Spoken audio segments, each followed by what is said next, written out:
Hello বন্ধুরা, আমি বলছি আমি আর আমার এই বান্ধবী, ঠিক আছে, এসছিলাম আমার একটা বন্ধুর বাড়িতে। ওদের বাড়িতে কালী পুজো ছিল, তার জন্য এসছিলাম। তো এখন খাওয়া দাওয়া হয়ে গেছে, আর ও এখন পা মিলে বসে আছে, কারণ আমরা কি বলে খুঁজে পাচ্ছি না। বসে বসে আমরা ভাবছি ও কতক্ষণে আসতে, তা করতে আমাদের খাবারগুলো হজমও হয়ে যাবে। আর দিকে ফোন করছে, ওর বাবু ফোন করছে, আমার বাবা ফোন করছে যে কতক্ষণে ঘর আসিস। তো আমরা একটু আরাম টারাম করে নিই, তারপরে বাড়ি যাবে। এখন বাচ্চা তারা তোমাদেরকে দেখি যে কটা বাজছে, দাঁড়াও তোমরা ভালো করে দেখবে। দেখো এখন বাজে, দেখাচ্ছে না রে, দেখাচ্ছে না। ও এই এটা ঘড়ি ছিল না, ঘড়িটা কই?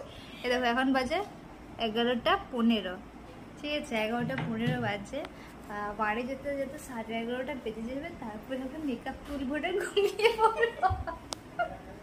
তো চলো, টাটা, গুড নাইট সবাই।